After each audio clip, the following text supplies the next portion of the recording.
ಯಾರು ಹೋಗಿರ್ಲಿಲ್ಲ. ಆಗ ಬಿಜೆಪಿ ಬರಬಾರ್ದು ಕೊಡ್ತೀರಿ ಸುರೇಶ್, ಅವ್ರು ನೀವೇ ಸೇರಿಸ್ಕೊಂಡು ನೀವ್ಯಾಕೆ ಅವ್ರ ಜೊತೆ ಹೋಗಿದ್ದೀರಿ?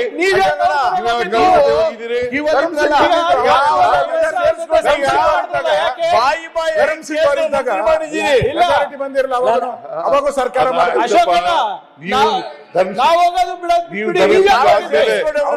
ಜೊತೆ ಹೋಗಿರ್ಲಿಲ್ವಾ ಸರ್? ಅವರು ನೀವು ಜೊತೆಲಿ ಹೋಗಿರ್ಲಿಲ್ವಾ? ಅವರೇ ಫಸ್ಟ್ ಹೋಗಿದ್ರು.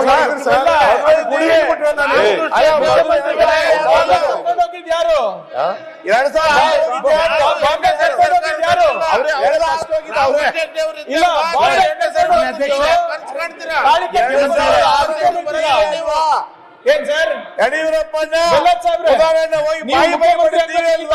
ನಿಮ್ ನೆನ್ಪಿದ್ರೆ ಹೌದಾ? ಇಲ್ಲ ನೀವೇ ಮುಖ್ಯಮಂತ್ರಿ ಅಂದ್ಬಿಟ್ಟು ಮಾನ್ಯ ಮುಖ್ಯಮಂತ್ರಿಗಳೇ, ಮಾನ್ಯ ಅಧ್ಯಕ್ಷರೇ,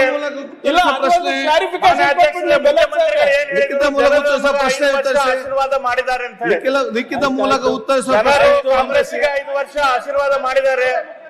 ಹೈಕಮಾಂಡ್ ಅವರು ಮುಖ್ಯಮಂತ್ರಿ ಆಶೀರ್ವಾದ ಮಾಡಿದ್ದಾರೆ, ಮಾಡಲಿಲ್ಲ. ದಿನಾಂಕ 15/12/25 ಮಾಡಿದ್ದಾರೆ, ಇಲ್ಲ ಹೇಳಿಲ್ಲ. ಜನರ 5 ವರ್ಷ ಮಾಡಿದ್ದಾರೆ ಕಾಂಗ್ರೆಸ್ ಪಕ್ಷಕ್ಕೆ. ನಿಮ್ಮಲ್ಲಿ ಅಧ್ಯಕ್ಷರಿಗೆ ಯಾಕೆ ಜಗಳ ನಡೀತಾ ಇದೆ?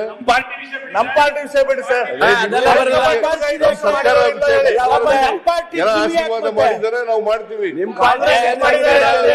ಜನ ಖುಷಿಯಾಗಿದ್ದಾರೆ, ನೀವು ಖುಷಿಯಾಗಿಲ್ಲ ಅಷ್ಟೇ. ಹೊಟ್ಟೆ ಕಿಚ್ಚು, ಹೊಟ್ಟೆ ಕಿಚ್ಚು.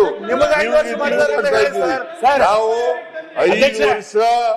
5 ವರ್ಷ ತುಂಬಿಸ್ತೇವೆ. 28ರಲ್ಲಿ ಚುನಾವಣೆಯಲ್ಲಿ ಮತ್ತೆ ಗೆದ್ದು ಬರ್ತೀವಿ, ಮತ್ತೆ ನಾವು ಅಧಿಕಾರ ಮಾಡ್ತೀವಿ. ನಿಮಗೆ ಯಾವ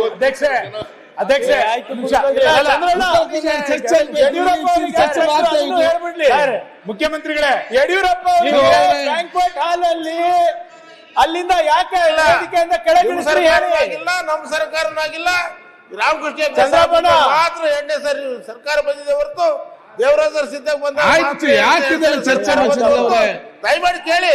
2020 ಯಡಿಯೂರಪ್ಪ ಅದೇ ಹೇಳಿ ನಮ್ಗೆ. ಹೆಗ್ಡೆ ಅವ್ರು ಬಿಟ್ರೆ ಯಾಕೆ ಮಾಡಿದ್ರಿ? 3 ಸರಿ ಬದಲಾವಣೆ ಮಾಡಿದ್ರಿ ಯಡಿಯೂರಪ್ಪನವ್ರಿಗೆ ಯಾಕೆ? ನಮ್ ಜೊತೆ ಇದ್ದವರು ನೀವು ಅಲ್ಲಿ ಹೋಗಿದ್ದೀರಿ, ಈಗ ಅಲ್ಲಿ ಹೋಗಿ ಡಿಫೆಂಡ್ ಮಾಡ್ತಾ ಇದ್ದೀರಿ.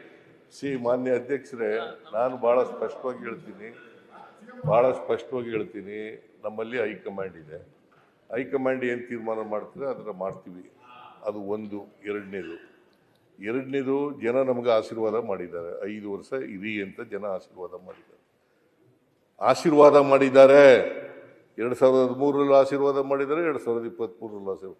ಈ ಬಿಜೆಪಿ ಅವರಿಗೆ ಒಮ್ಮೆಲೂ ಕೂಡ ಆಶೀರ್ವಾದ ಮಾಡಿಲ್ಲ,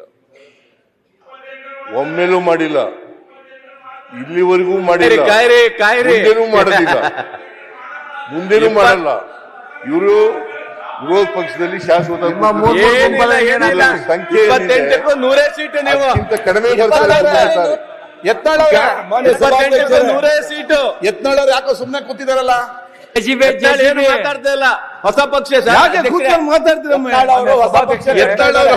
ಹಿಟಾಚಿ ಅಂತ ಮಾತಾಡ್ತಾರೆ. ನೀವ್ ಯಾಕೆ ಕೇಳಿ? ಪಕ್ಷದ ಅಧ್ಯಕ್ಷರೇ, ಈಗ 5 ವರ್ಷ ಮುಖ್ಯಮಂತ್ರಿ ಯಾರು ಅನ್ನೋದು ಅಷ್ಟೇ ಒಂದೇ ಸಮಾಧಾನ. ಇಷ್ಟು ದಿವಸ ಮುಖ್ಯಮಂತ್ರಿಗಳು ಸಿದ್ದರಾಮಯ್ಯ 5 ವರ್ಷ ಅಂತ ಇದ್ರು. ಏಕವಚನದಿಂದ ಬಹುವಚನ ಬಂದಿದ್ದಾರೆ. ನಾನು ನನ್ನ ಜಾಗದಲ್ಲಿ ನಾವು ಅಂತ ಬಂದಿದ್ದಾರೆ.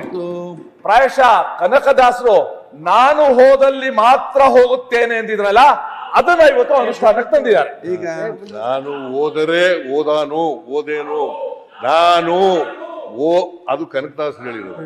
ನಾನು ಹೋದರೆ ಓದೇನು ಅಂತ ಅವ್ರು ಕನಕದಾಸರು ಹೇಳಿದ್ರು. ಕನಕದಾಸರಿಗೂ ನನಗೂ ಕಂಪೇರ್ ಮಾಡಕ್ ಹೋಗ್ಬಿಡಿ ನೀವು. JCB ಪಾರ್ಟಿ ಅವರೇ, ನಾನು ಹೋಗಿ ನಾವು ಆಗ್ತಾ ಇದೀವಿ. ನಾವು ಸರ್ಕಾರ ಮಾಡ್ತಾ ಇದ್ದೀವಿ. ನಾವು ಬಹುವಚನ ಇದು ಯಾವಾಗಲೂ ಏಕವಚನ ಅಲ್ಲ. ನೋಡಿದೀವಿ ಸರ್, ಸರ್ಕಾರ ಅಂತ ಅಲ್ಲ. ರಾಜ್ಯದ ರಾಷ್ಟ್ರದ ಹಣಕಾಸು ಸಚಿವರ ಬಗ್ಗೆ ನೀವು ಯಾವ ವಚನ ಯೂಸ್ ಮಾಡಿದರೆ ಇಡೀ ದೇಶ ನೋಡಿದೆ. ನಾನೇ ಮುಖ್ಯಮಂತ್ರಿ, ಈಗಲೂ ಮುಖ್ಯಮಂತ್ರಿ. ಗ್ಯಾರಂಟಿ ನ್ಯೂಸ್, ಸುದ್ದಿ ಖಚಿತ, ನ್ಯಾಯ ನಿಶ್ಚಿತ.